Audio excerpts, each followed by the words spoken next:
you for coming tonight. We have a special guest tonight, Father Robert Miller. Father Miller is kind of an expert on chaplains in the Civil War, which he has a book on, which he did not bring the books tonight, but if you want one, I'm sure he can arrange to get them to us somehow, and you can get one up. He's got a brand new book that he is writing right now on Vicksburg's victims, the civilian victims of disease in Vicksburg. Notre Dame is going to be publishing that book. He'll tell you a little bit about it.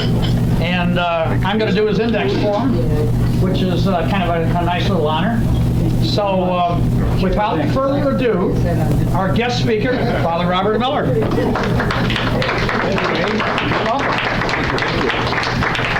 I always appreciate a good introduction, even if some of the facts were slightly wrong. My sixth book was actually both prayed to the same God, and it's about religion and faith in the Civil War. Yeah. So it's a generic book. Some of you have it, I know, and a couple of you have asked about it. It's on religion and faith in the Civil War, and the topic was not written on much, and so I was very blessed to have, you all heard of James McPherson? Jim was very happy to do the foreword for me for that one, and very blessed. So the new one coming out, which has just been approved, Notre Dame Press. After they beat me up for 2 years and people leaving and firing and getting fired and stuff. Anyway, it's been approved. That's going to come out next October. That's the one that's on the chaplain's way. This is the Catholic chaplains of the Civil War, 126 guys. If you've heard me talk before, they're quirky, normal, funny, great people. And we'll tell the stories of a lot of them. So, and one other thing I'll just go out there before I forget, in connection with that book, two things. Anybody here ever been up to the Kenosha Civil War Museum? Boy, have you been there in the last year? No. Because I put together an exhibit, first ever in any Civil War museum, any national park battlefield, on religion in the Civil War. It's upstairs on the second floor. Okay. It's never been done before. We got stuff from Notre Dame, got a lot of stuff from Notre Dame, a Sherman. Did you know William Sherman had a little tiny diary he kept with him? I didn't know that. We found it. That's there. Some neat stuff that's there. You'll enjoy it. That's there. Second thing that's out, and I was mentioning to this good lady here who heard me give this talk before, and she's back again for more torture. So, but about a year and a half ago, when I was working on this new book, Faith of the Fathers, a friend of mine who's a cinematographer said, "Bob, I think this would be a great idea for a documentary." And so, long story very short, we made a documentary. We interviewed 6 or 7 people. Jim Lewis, who's at the Stones River battlefield, Mark Knoll, religious historian, we had about 6 or 7 people. And that film is 53 minutes. It's on my website that's dedicated to the chaplains and to religion. So I'll give you, it's called faithofthefathers.net. Just remember that, and I can give it to you again, totally free, because it's been picked up by a couple sites on the internet. Yeah, you have to pay for. That was faithofthefathers.net. Faithofthefathers.net. Okay, yeah, there's a couple others that have it for you have to pay, but with me, you get a freebie. So, okay, thank you. Great to be here today and sharing with you a few thoughts on Vicksburg. One of my favorite topics to talk, of course, is called Forgotten Footnotes. Vicksburg's victims of sickness and disease. When I give this, it reminds me of the commercial. I'm not an expert in medicine, but last night I stayed at the Holiday Inn Express. I am not a doctor. I don't pretend to be. Obviously, I don't have the medical credentials, but I'm a priest for 48 years, and I've been in and out of hospitals all my life and buried more people than I can think of. So I've walked in that world, and then I do have a very close affinity. Hey, all right. Here's the seat right here. Right here. Right over there. Up right through there. Okay. There you go. So, and then I have a special affinity for Vicksburg. Because it really struck me. I led a Civil War tour there when I was president of the Chicago Round Table, and know Terry Winchell very well, and Ed Bars, of course, and Parker Hill. So anyway, I was reading about Vicksburg campaign about a year ago, and I ran across this quote that struck me. It was a doctor, and he said this about Vicksburg: the South's significant medical disadvantages and increased risk of infectious diseases ensured a northern victory. Now there's one of those thoughts you can ponder and debate, right? But it got me pondering. So this talk is pondering. And you can draw your own conclusion at the end. It led me to this one. So Bruce, next slide here. So I'm pondering the possibility of what Dr. Brown talked about. Could disease and sickness had a greater impact on the Vicksburg campaign than many of us might have realized. So two thoughts motivate me. Can you guys see over the see over there? No. All right, good. I'm trying not to block anybody here. I'm trying to move around. Hope you guys can see. I hope I'm not blocking you guys. You're good. Okay, sorry about that. Anyway, so two thoughts motivated me to get this thought together. First of all, I think it's really important to get an understanding of what it's like being on the ground as a soldier, as a grunt, right? What's it like being a soldier walking the ground of Vicksburg back in that mid-19th century Mississippi climate? What was it like? We're going to hear about that. And then secondly, as I wanted to ponder, as I threw it out to you, was sickness and disease more profound factor than maybe we've reflected about in our reflections. So the simple fact is that Vicksburg campaign kind of reflects the truth of what we all know about the Civil War. More soldiers were disabled by disease than were by bullets. Okay, same thing in war, same thing in Vicksburg as well. It's true of both sides, but at Vicksburg, Union Army generally much healthier than the Confederate Army. We'll talk about that. The Confederate Army had some major shortages of troops who were not available for actions in some of the most critical time of the battle. We'll talk about that in a little bit later on. Okay? One doctor said this, quote, the Confederacy had decreased its sickness rate from 50% of the troops to the Union's 25%. It would have meant an additional 10,000 healthy combat soldiers, which would have been available. It might have made a difference at a place like Champions Hill, for example. Okay? So let's move on. Let's refresh our memory of the campaign, shall we? And Bruce, next slide here. We're going to do a little contextualizing. Let's just review and see how many of you want to be a reenactor after you're here what these guys had to go through.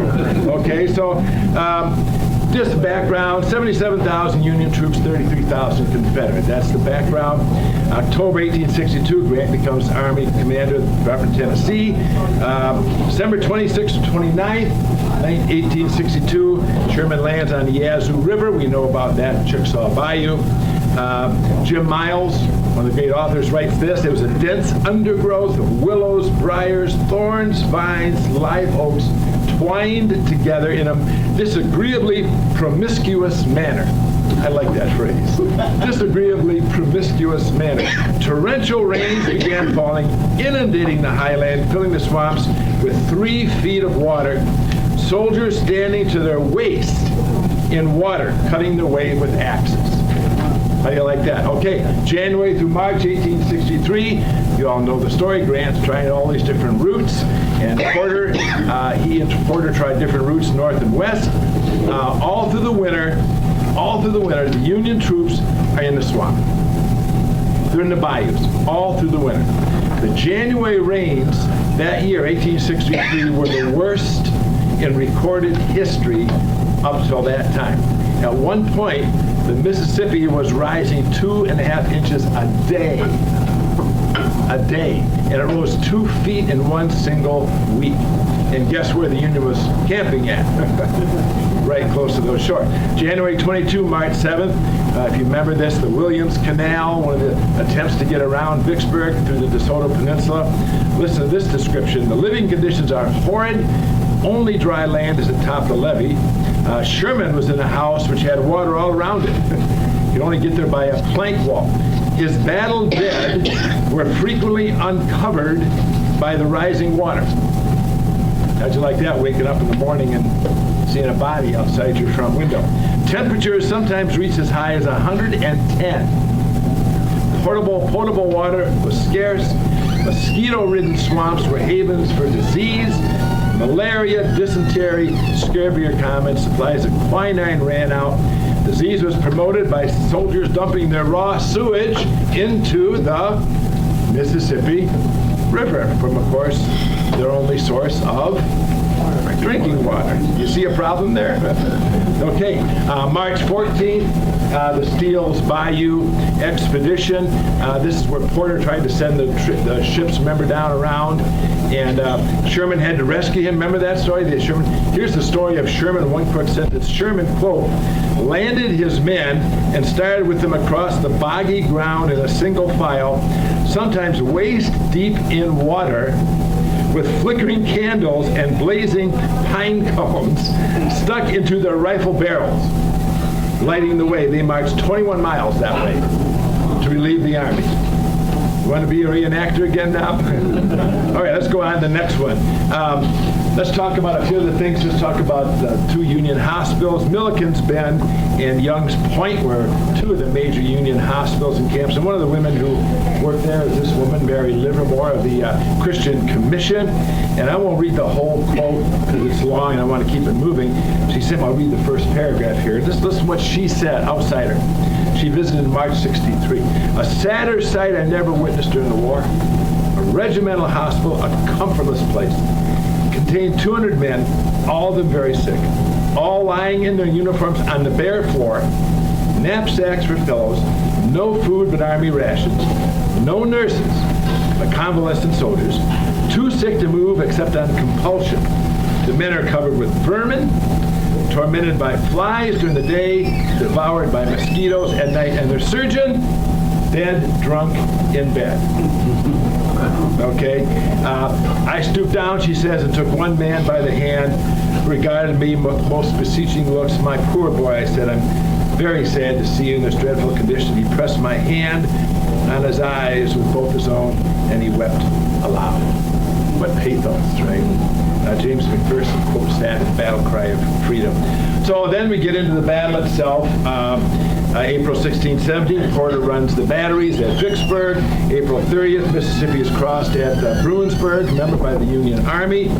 And May 12th through 17th are the big days. 5 battles in 17 days that ultimately decide the future. Fort Gibson, Raymond, Jackson, Big Black River, and Champion Hill. Of course, those are the critical battles that led to the famous siege at Vicksburg. So July, then the famous siege begins itself. May 18th, July 4th, Vicksburg is sieged, okay? Very debilitating. Here's what Terry Winchell writes about that siege. Disease began to spread rapidly inside the city. Dysentery, diarrhea, malaria, various fevers took a heavy toll of life and were more certain of death than were Union sharpshooters. Greater odds of dying of sickness than a Union sharpshooter. As the siege progressed, a steady stream of men could be seen to lay their weapons down and crawl or walk to the hospitals. Even there was no succor, as medicines were in short supply.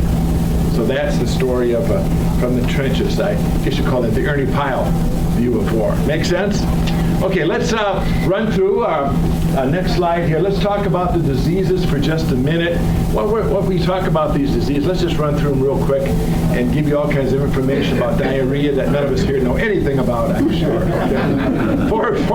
Four big diseases: diarrhea, dysentery, typhoid fever, and malaria. As it says, diarrhea is the most common condition. Dysentery is half of all the sick and wounded. Typhoid fever, malaria. The measles was there too, but we're not going to talk about that.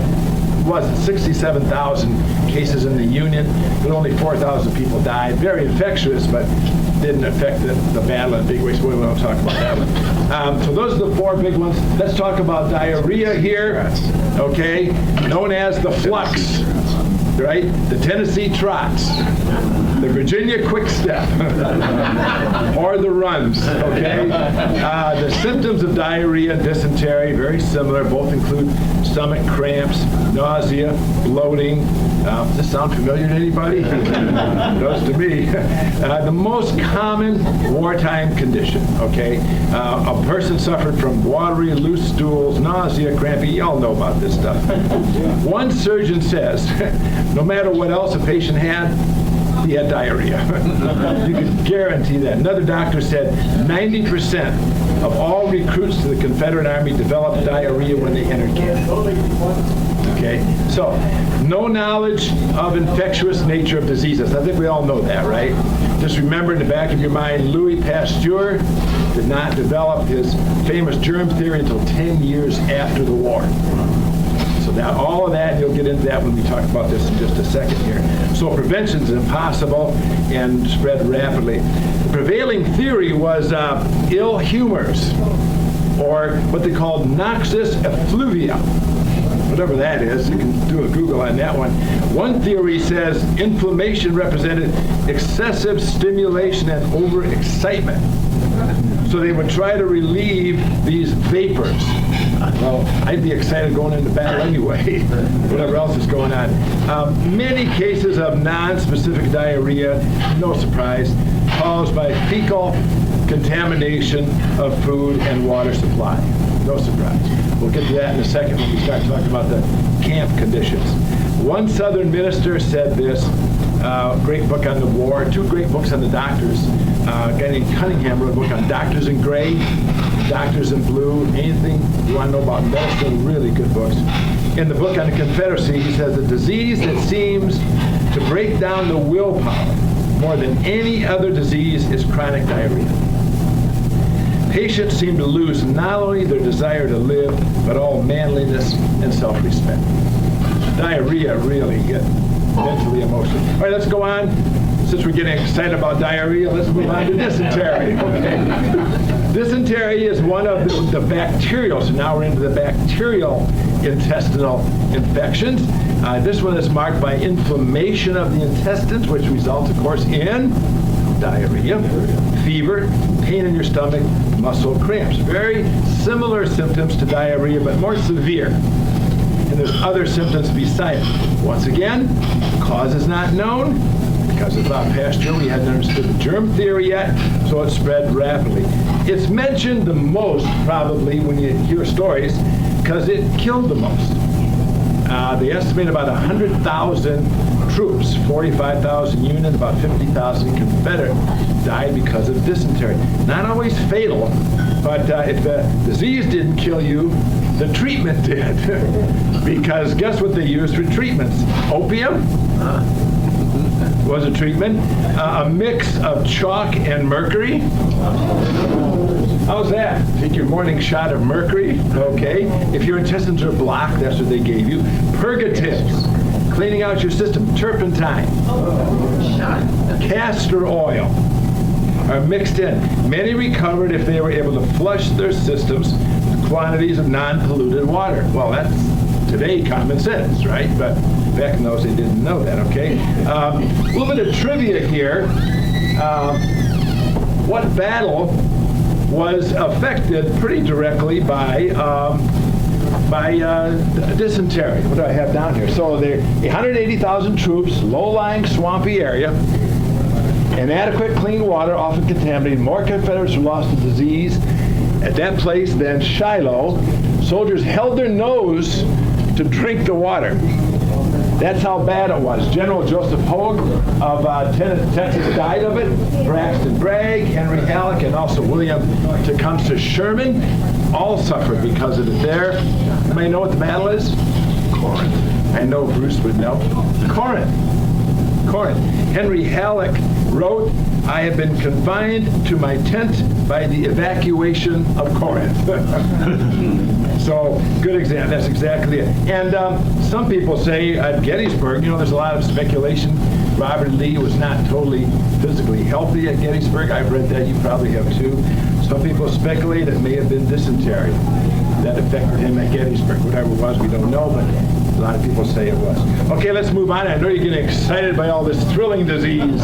Let's go into typhoid fever, often called camp fever, Salmonella typhi, another intestinal bacterial infection by contaminated food and water.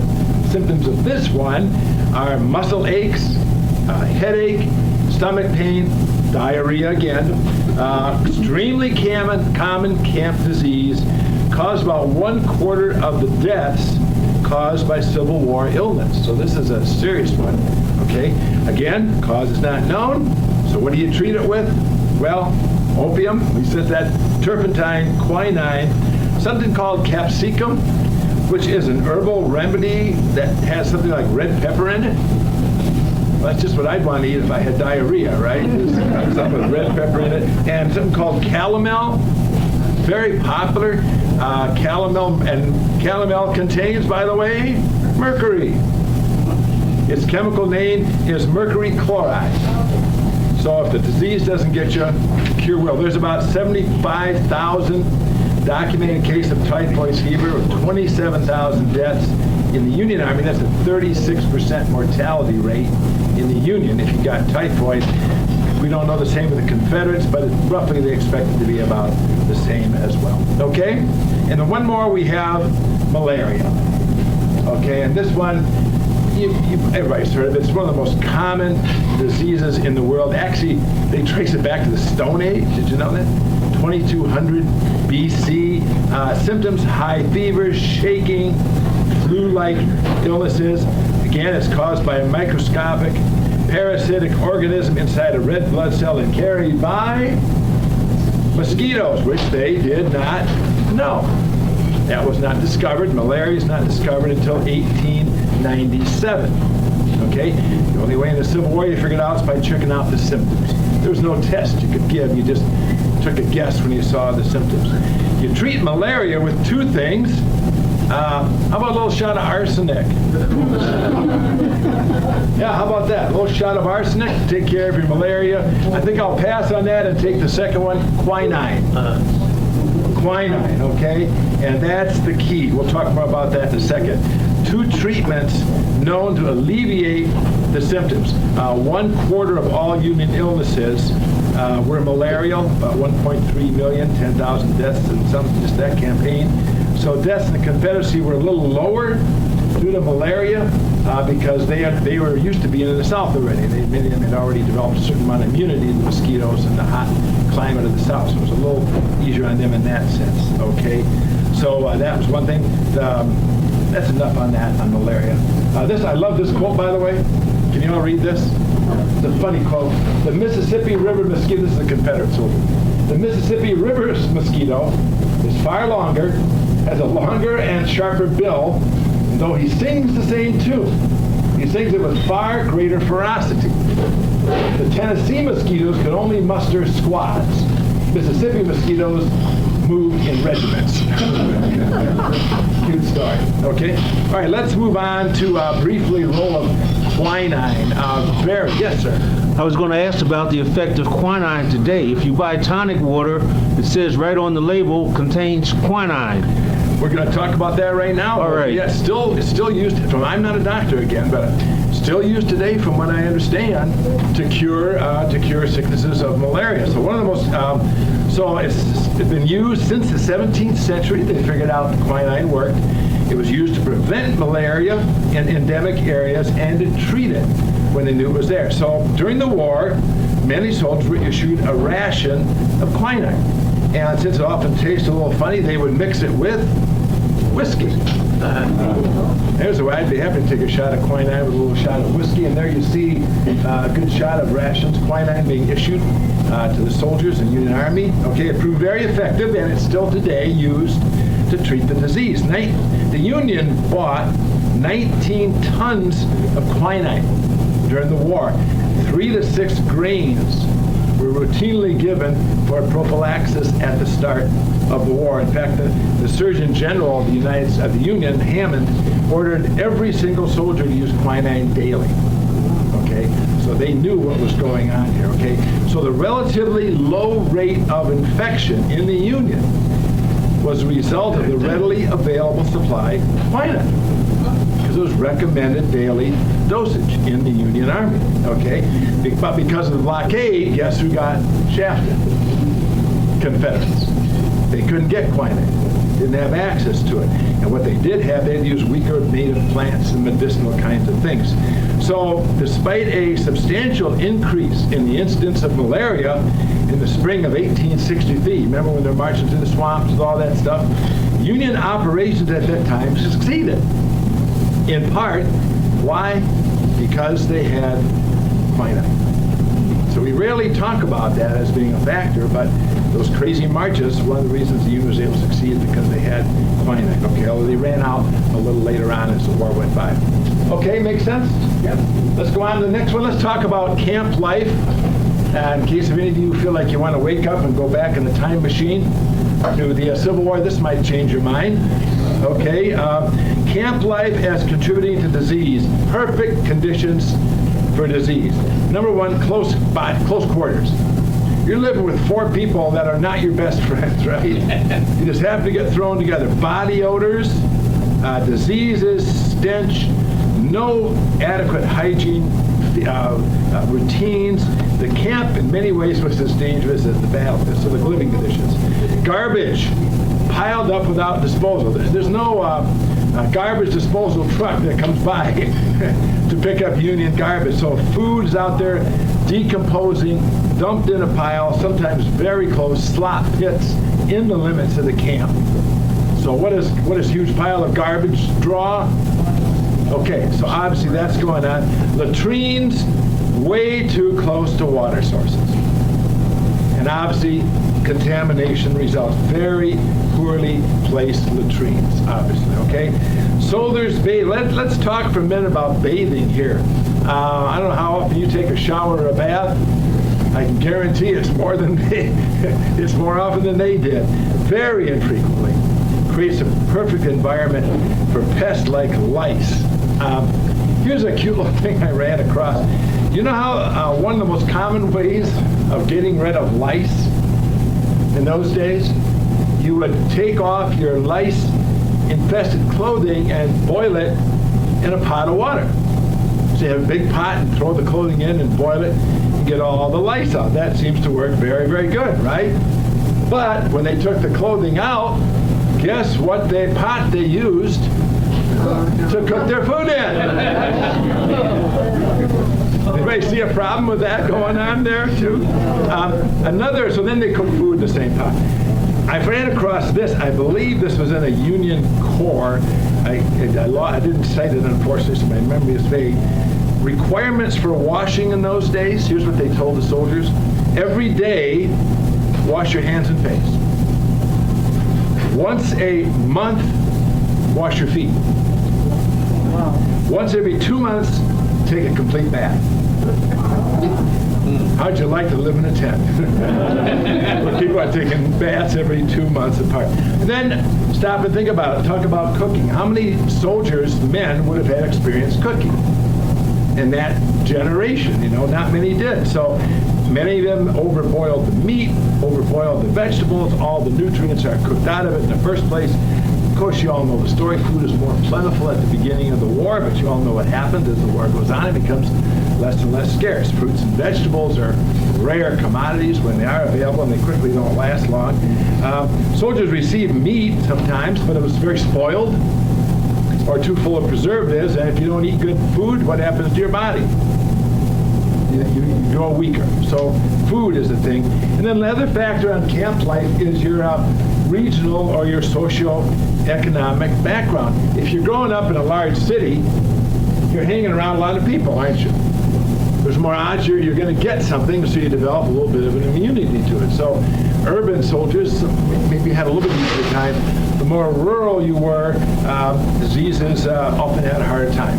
Okay, they had a lower sense of immunity because these rural kids from Iowa or southern Illinois had never experienced anything like this before. Does that make sense? Yeah. Okay, let's move on to, I have 2 slides here. Is there a doctor in the house? Ran across 2 great resources on a doctor commenting on Vicksburg. This man is Dr. Frank Freeman, who wrote an article on medical care at the siege of Vicksburg. He remarks that diarrhea and malaria made up about 1/2 of the sick and wounded at Vicksburg. The other half being injuries and illnesses. Okay, epilepsy, gunshots, smallpox, measles. The Union, now he says about 20 to 30% of the Union Army in the Tennessee was sick or wounded at any one time. So let that sink in. About 20 or 30% of Grant's forces are sick at just about any time of the battle. And they saw increases in the winter of 1862, spring of 1863, marching through all the swamps. They saw a dramatic rise in June of 63, presumably because of the mosquitoes, which would have come out in great force then. So about getting which you said, you had quinine. This Confederate Army, November of 1862, 1 in 3 Confederate soldiers in the Department of East Louisiana, Mississippi, 1/3 are on the sick list. Okay? By June 1863, catch this, 50% of the Confederate troops were sick. 50. So remember the numbers I told you way back at the beginning? 77,000 Union, 33,000 Confederate, half of them are sick.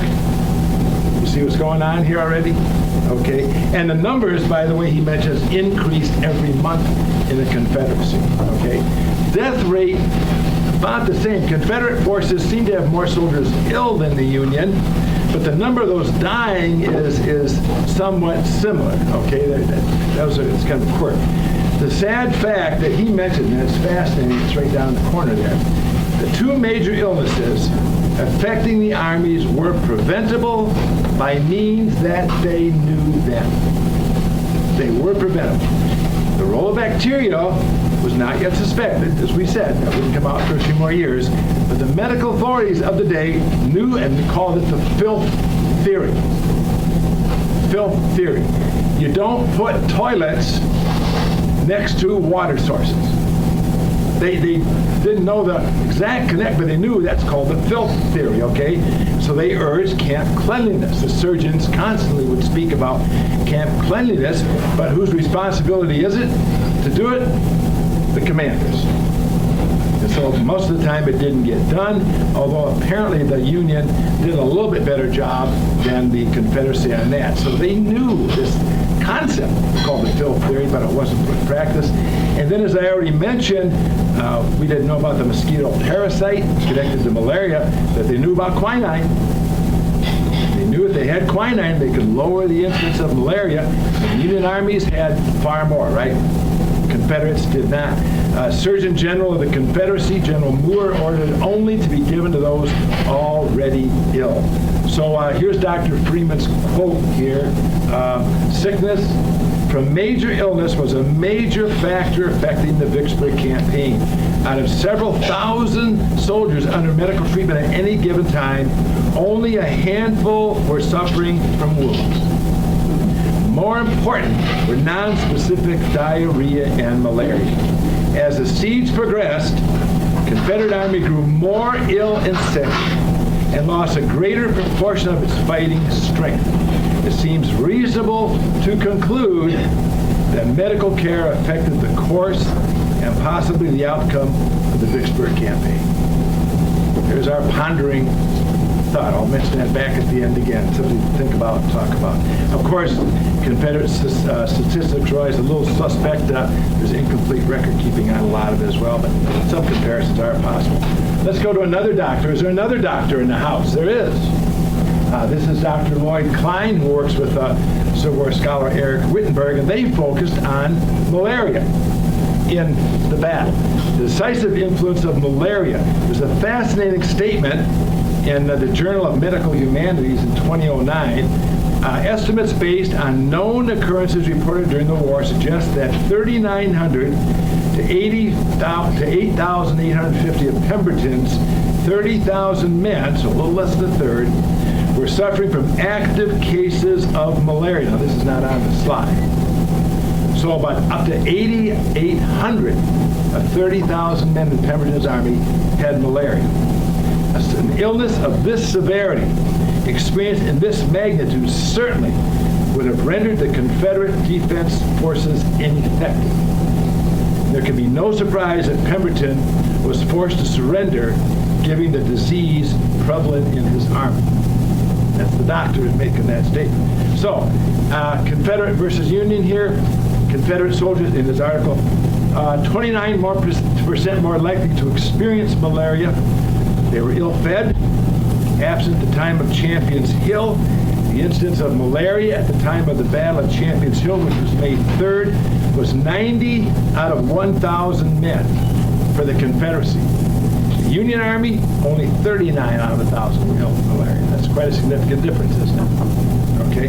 Also, lack of manpower during the siege itself forced Confederate defenders to remain on duty past their prime effectiveness. So he mentions of Pemberton's 30,000 men under siege, one half were unable to report for duty. Wow. Certainly we'll talk more about the battle in the end, but certainly a fact. Let's talk about the Union for a second. Substantial number of Union soldiers contracted malaria during the siege, assuming 70,000 in the Army, in an instance of 12 to 14%, around 9,000 cases per month. Yet what did the Union soldiers have that the Confederates didn't? Quinine. You got it. Plus, they're better fed. They have better fed. They live more comfortably than the Confederates inside the city. They could dig wells and block the Confederate sources of water coming into the city. So much better situation.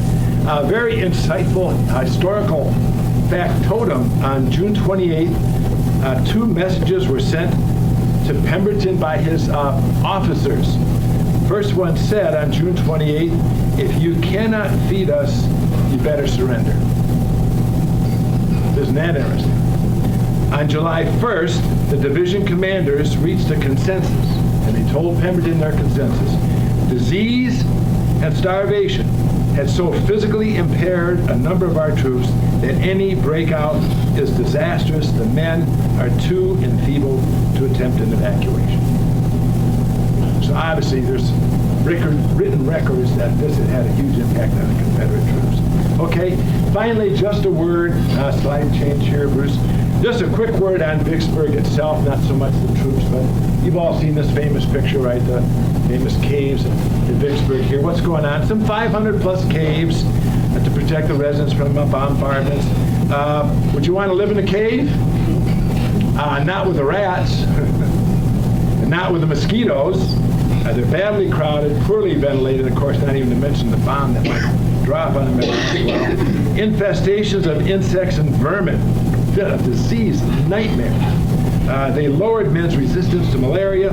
Mosquitoes are everywhere, okay? There's not enough water, so they drank from contaminated muddy ponds. The streams, and Parker Hills told me this, there's 3 streams coming into Vicksburg, and the Union Army had cut them all off and contaminated them anyway. So the only water coming in was contaminated by Union troops. So they're living on contaminated water. Lice are universal. Rations are reduced. Some are eating rats. Some are eating tree bark. By the end of June, many Confederate soldiers had malnutrition, including scurvy. And of course, all of this, nutrition, insufficient food led to dysentery, lowered resistance to malaria. 2 quotes here, won't read them all, but 2 ladies, Mary Loudenborough wrote a book called My Cave Life in Vicksburg. If anybody is interested in checking it out more, it's worth looking at. Also, a woman named Emma Balfour wrote a diary, and Devolia Glimpse wrote a book on the woman's fight.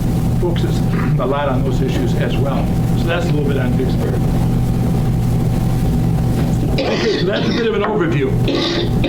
I want to get away from the heavy stuff. I'm tired of talking about diarrhea. How about you? I'm tired of hearing about dysentery. Let's make this more personal. So the last part of this talk, I want to make this a more personal version. Who was affected by it? Let's talk about some case studies, because the title is Vicksburg's Victims. So let's talk about several people directly affected by it. And the first one of the leading Confederate generals, John S. Bowen, a real well-respected commander. Just a little bit of history on John Bowen. Born in Savannah, 1830, West Point graduate, 1853, 3 years on the frontier, joins an architectural firm in St. Louis. He would have been a neighbor of Grant. So it appears that he and Grant somehow knew each other from their St. Louis days. There was some kind of a background in the academy as well. War started, he volunteered the Confederate Missouri Militia. He's captured at Camp Jackson by Banks. When he was released, he raises a regiment called the 1st Missouri. One of the people he's going to bring into his regiment is one of my guys, a Catholic priest named John Bannon, whose name will come up in a few seconds here. Again, John Bannon hangs in there, one of the amazing generals. I'll spend some time on him in my book. And of course, Bowen becomes a colonel under Polk at Fortress Columbia. Very courageous, regarded as very disciplined, very well liked by his troops, considered one of the best division commanders, one of 3 division commanders at Champions Hill. His reputation, his battlefield performance, highly commended. So, that's his background. What's his role? Major role in the surrender. He's an old friend of Grant. So when the days of July are coming around, it's apparent Vicksburg can't last, he's chosen to work with Pemberton to help establish terms of the surrender. So on July 3rd, 1863, Bowen and Lieutenant Colonel Lewis Montgomery, who's an aide-de-camp to Pemberton, entered the Union lines to deliver a message from the Army of the Mississippi under Pemberton to discuss the terms of possibly an upcoming surrender. Grant refuses to meet with him. Refuses to meet with his old St. Louis neighbor and friend initially. But it seems Bowen at least loosened the tension between the two warring armies. So Bowen returns, and they do talk. I guess he and Grant must have chatted a little bit. He returns and delivers Grant's message to Pemberton. If you've read it, you've heard Grant's message. This useless effusion of blood you propose by stopping this course can be ended at any time you choose by what? An unconditional surrender, of course, typical of Grant. So Pemberton is disappointed. Bowen is disappointed with Grant's stubbornness to hold for an unconditional surrender, but Bowen tells Pemberton that Grant would be willing to meet him to discuss the terms of surrender. So the ball once again is in the Confederate court around 3 p.m. Along the Confederate defenses, flags of truce go up, firing stopped. Pemberton, Bowen, Montgomery go out of the lines on horseback towards a spot along the Jackson Road between the siege lines, and they meet Grant, James McPherson, and A.J. Smith. They all shake hands, reminisce on the thing they always talk about, the Mexican War, when, of course, a lot of them had known each other, and then the discussion actually begins. Recalling what Bowen told him, Bowen's version, Pemberton says to Grant, well, it's my understanding that the federal commander wished to interview me about Vicksburg's surrender.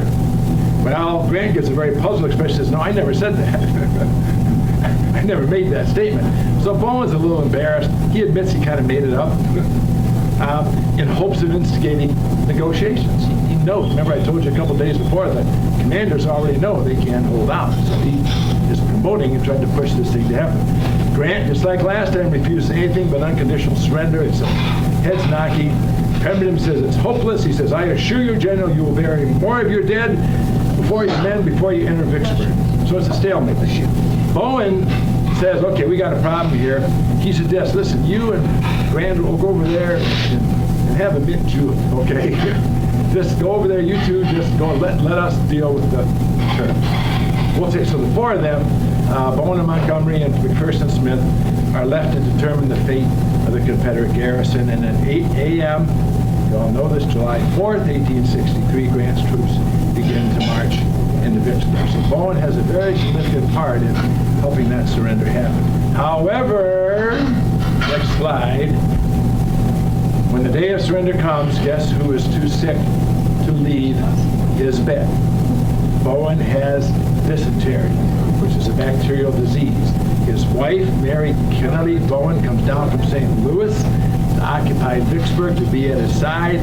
If you remember the days, it's excruciatingly hot. In the Vicksburg days, it was a very hot time.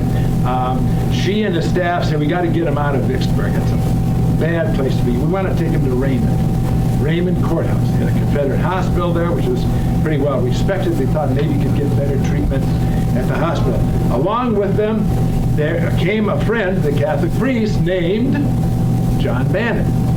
So Bannon accompanies Bowen, and we thank him for doing that because he kept a little diary. And he tells us what kind of happened. Bannon writes in his July 6th diary, marched out at 6 a.m., General Bowen, very sick. The journey goes on, Bowen gets worse. 6 days later, July 12th, he doesn't even get to Raymond. They stop at one home, a place called Farrah Morrison's near Edwards. They have no servants. servants are all gone. So no one can help them around the house. So they pack them back up, go down the road further to a place called the Walton family home. And Bannon writes about that. March to Mrs. Watson, Walton's home beyond 14 Mile Creek. They spend the night there, right in sight of the Champion Hill battlefield. Bannon notes, General Bowen is too sick to move any further. And that is his last night on earth. He died the next day.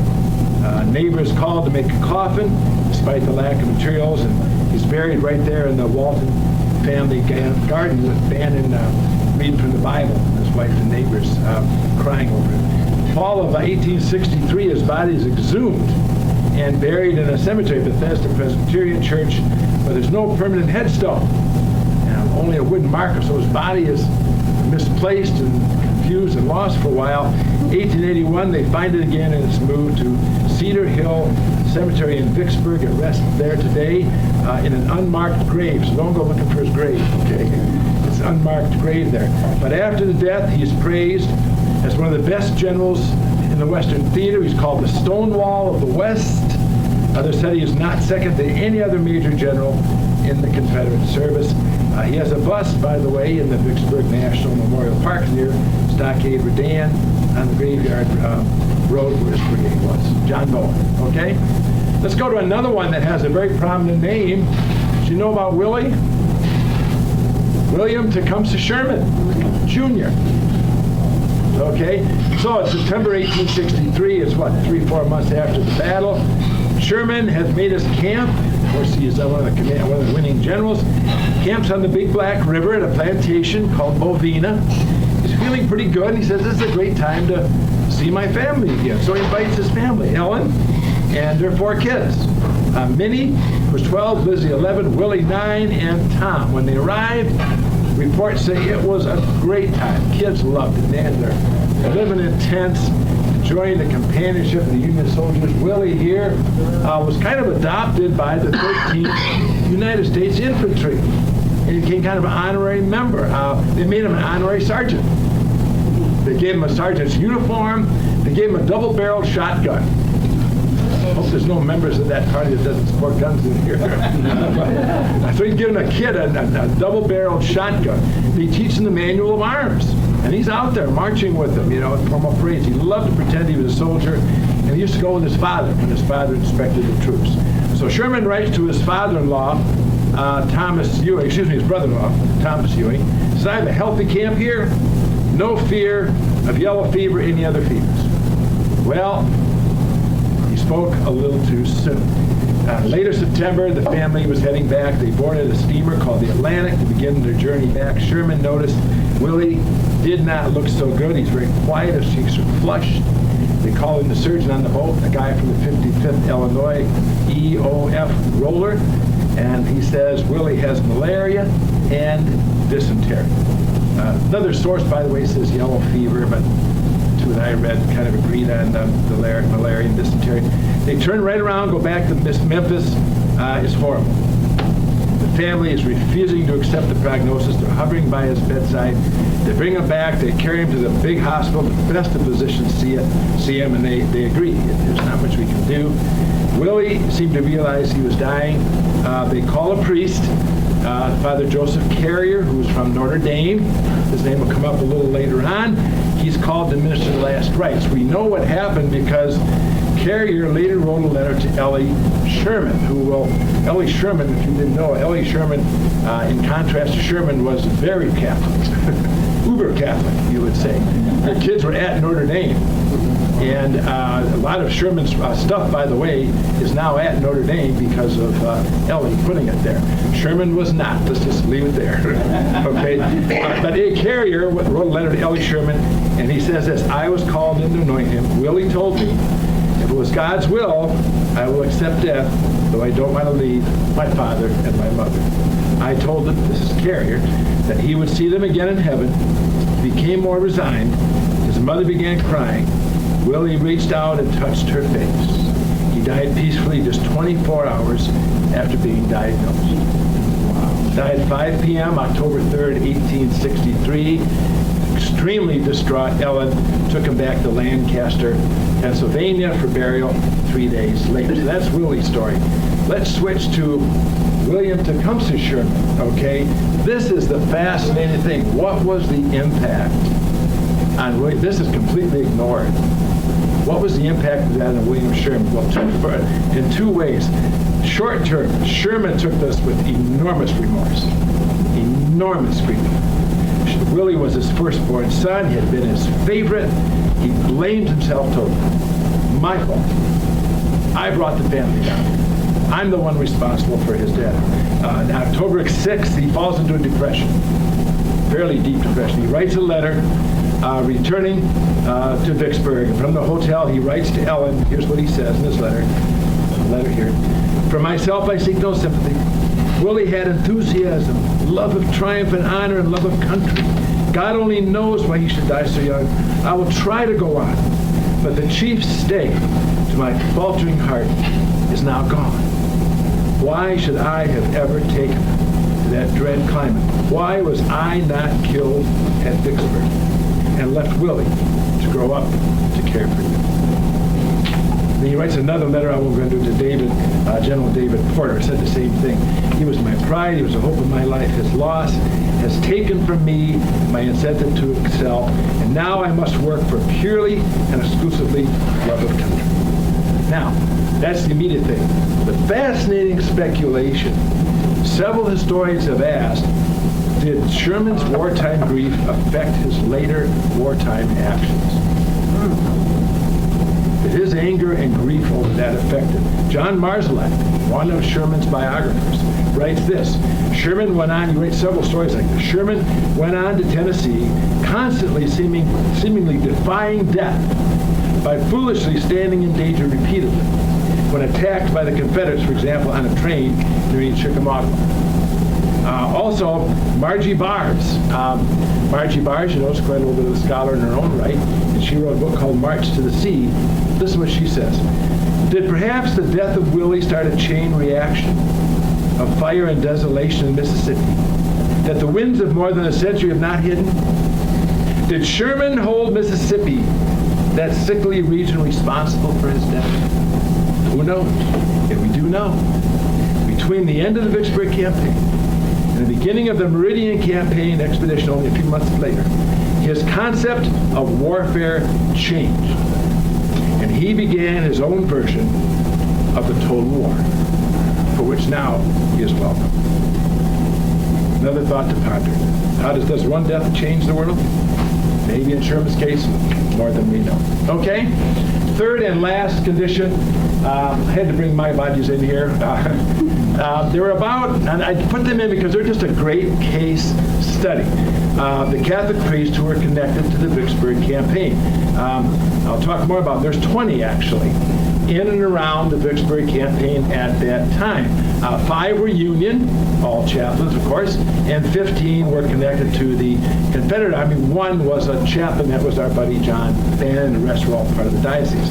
One Union soldier who was not affected was Joseph Carey. Remember the one who was with Willie? Carey was not affected, but he was only there for 3 months.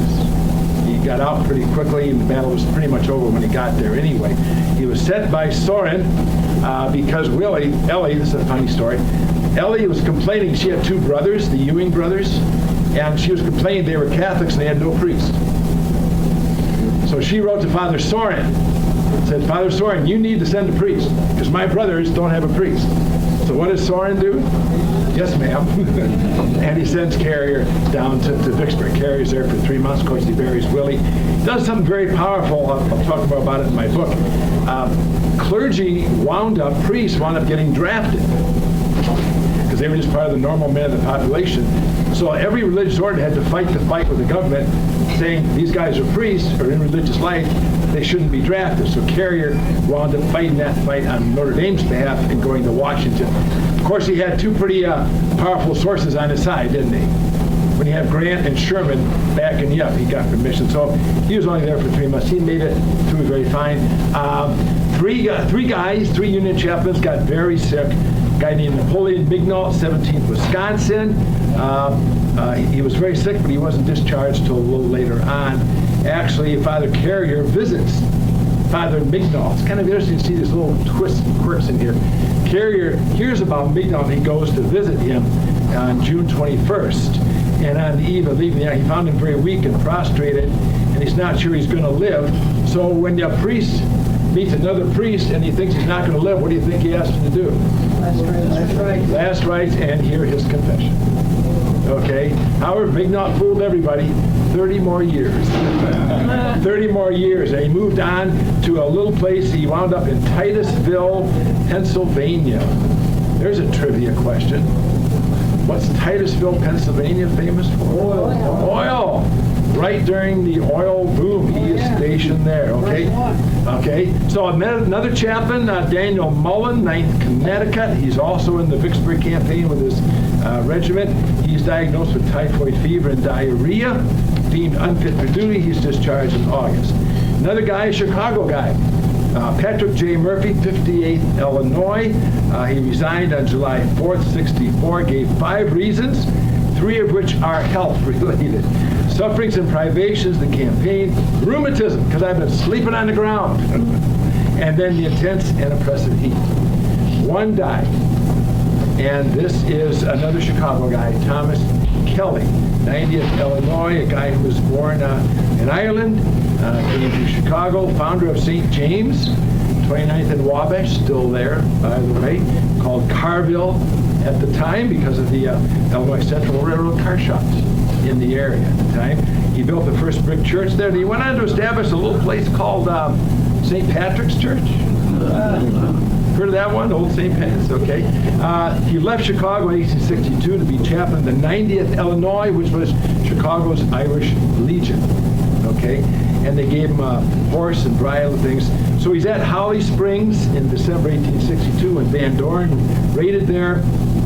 He ministered the troop in battle, visited every company separately. He remained with them for all 9 months of his service. But he was in Yazoo City in 1863, and that's where he got hit with something. Picked up some disease. 90th was having a lot of trouble in Yazoo City. The quartermaster wrote of the 90th, strong, heavy-framed men are being transformed into walking shadows by congestive fever, chills, and malaria, which I think is produced by bathing in the swampy cesspool waters. You think? And so anyway, it seems on July 13th, he resigns. He says his excuse is sickness. He offers a final mass. The whole regiment gathers on the parade ground. He gives a final address to them. One soldier writes, when he bade them goodbye, half the regiment is in tears. To say he was beloved would be but a lukewarm sentiment. I've never seen any person so dearly beloved, respected as Father Kelly. He's the only man who can control our colonel, Colonel Timothy O'Mara. So the entire regiment wishes him a speedy recovery. He goes back to Chicago. So 4 captains going to parole, but he's never able to recover. Okay, and he dies on May 3, 64. He's only aged 35. Okay, so that's the Union. Confederate side, we don't have time to go into all of these guys, but real quickly, just to mention, this man is an amazing guy. He is the bishop of the Natchez Diocese, which included all of Mississippi at the time. Bishop William Henry Elder. Love this guy. Great guy. Incredible man. Hardworking, strong, great leader. Ministered to troops, to hospital people, ministered to black people all the time, white people, but he had more troubles than Job. His whole Mississippi, he only had 14 priests. All he had. Half of them died or left the diocese during the Civil War. How'd you like to have to deal with that one? Okay. He is imprisoned once by the Union. Remember they wanted chaplains and pastors to say prayers for Lincoln. That's an issue. You may not have heard about that, but they would try to force the churches they took over to say prayers for the president and the government. And a lot of pastors got their back up, and Elder did. And so they threw him in jail. And he finally wrote to Stanton himself, and eventually he got out after too long, too. 4 of his priests were affected by sickness. I won't go into their names. They're all French. Charles Hoisey, who was in Vicksburg, by the way. The pastor of Vicksburg was a smart man. He got out of town. He was actually chaplain at one of the Confederate hospitals, but a French priest hid in the basement for 2 weeks, Charles Hoisey. So he got very sick as well. He ended up leaving the diocese. He said, I've had it. He left the diocese and joined a religious order. He says, I'm out of here. Henry Georgette, another Frenchman, John Finnecane, Peter Huber, they all got sick and were affected and had to take well. 3 of his priests died. 3 of Elder's priests died. A guy named Ghislain Bohème, French-born priest. He winds up, of all places, with the 16th Mississippi in General Thomas J. Jackson's command in the valley. And he gets exhausted by battles. He contracts dysentery in Virginia. He dies of a stroke in February 1862. So Bohème is gone. A guy named Julien Gillieu, who was with the New Orleans artillery battery. He dies of consumption, 1863. By the way, you know what consumption, I didn't know what consumption was. You know what consumption was? TB. Yeah, tuberculosis. So he dies of that. And one informal chaplain died. A guy named Basil Elia. We don't know much about him. He's another native Frenchman. Part of the problem with the bishops in those days, there was no priest. The United States was not a Catholic country, particularly down south. So where are you going to find priests to serve the Catholics? Go to Europe. So they would go to France. So he and a couple of guys would go to France and bring these French priests in, which was good to fill the diocese, but some of these guys had a real rough time. This is one of him. He had many French priests. He's at Holly Springs, Mississippi. That's his parish. Not a good place to be. 62 raids in all at Holly Springs, including Earl Van Doren's famous 1862 raid. The United States soldiers were so upset they desecrated his church. And they did that a lot. I don't know if you ever heard of that. Sometimes the Union troops, unfortunately, would go into southern churches and stable their horses in there, fill them with manure, all that crap, and that's literally, no pun intended, crap. I guess it would be pun intended. But so his church was desecrated, so his church lost. So he said, I want to do something to help people. So he said, I'm going to go help the wounded and dying soldiers at Union Young's Point in Louisiana. Well, I was in their area, but of all hospitals to help at Young's Point, okay, is not one. They had no chaplain. He lasted 3 weeks and he died. Okay? So, the priests are a perfect example of the impact of disease. Of the 6 official chaplains, 2/3 are disabled. 14 in the diocese are lost in some way. Last slide, Bruce. Oh, good. Okay. Sum it up here. Mississippi in 1863, not a place to be. Not a place you wanted to live, okay?